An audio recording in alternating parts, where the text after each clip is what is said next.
Tentera Laut Diraja Malaya akhirnya diserahkan secara rasmi kepada Kerajaan Persekutuan Tanah Melayu pada 12 Julai 1958. Penaikan Panji Tentera Laut Persekutuan secara rasminya menandakan TLDM memikul tanggungjawab untuk mempertahankan perairan persekutuan.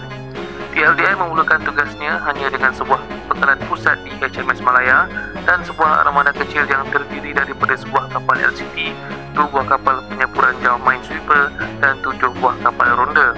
Pada 16 September 1963, TLDM dinamakan sebagai Tentera Laut Diraja Malaysia setelah pembentukan Malaysia. Kekuatan TLDM bertambah secara beransur-ansur setelah Malaysia dibentuk. 18 buah bot ronda kelas Chris telah ditempah dari firma Vosper dan bot-bot ini membentuk kekuatan penguasaan TLDM untuk tahun-tahun yang akan datang.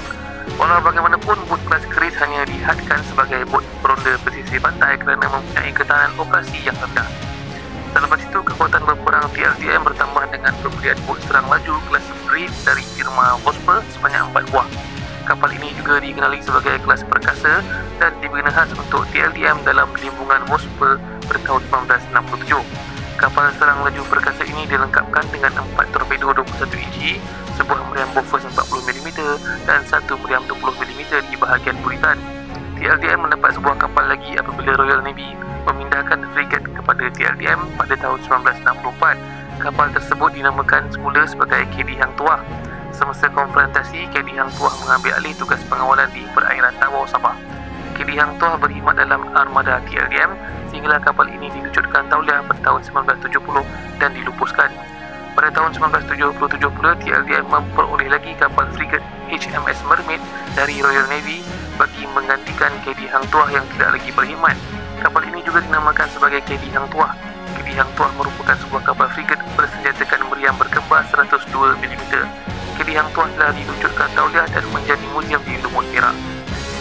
KD Rahmat pula menyertai armada TLDM pada tahun 1972. Kapal frigate dengan seberat 2,300 tan ini merupakan antara model rekaan firma Yarau untuk TLDM. Pada awalnya, KD Rahmat dinamakan sebagai KD Hang Jebat. Namun disebabkan masalah sewaktu di ujian pentauliahan, kapal ini dinamakan semula sebagai KD Rahmat. KD Rahmat merupakan kapal perang pertama TLDM yang dilengkapi dengan sistem misal anti udara iaitu SEACAT. KD Rahmat telah diluncurkan tauliah pada tahun 2004. TLDM membeli lagi beberapa jenis bot serang laju peluru berpandu di antara tahun 70-an hingga 80-an. Bot-bot ini adalah 4 buah kelas kombatan 2 yang dibeli dari Perancis dan 4 buah kelas PKM dari Sweden. Kedua-dua kelas ini dilengkapi dengan misal Exocet MM38.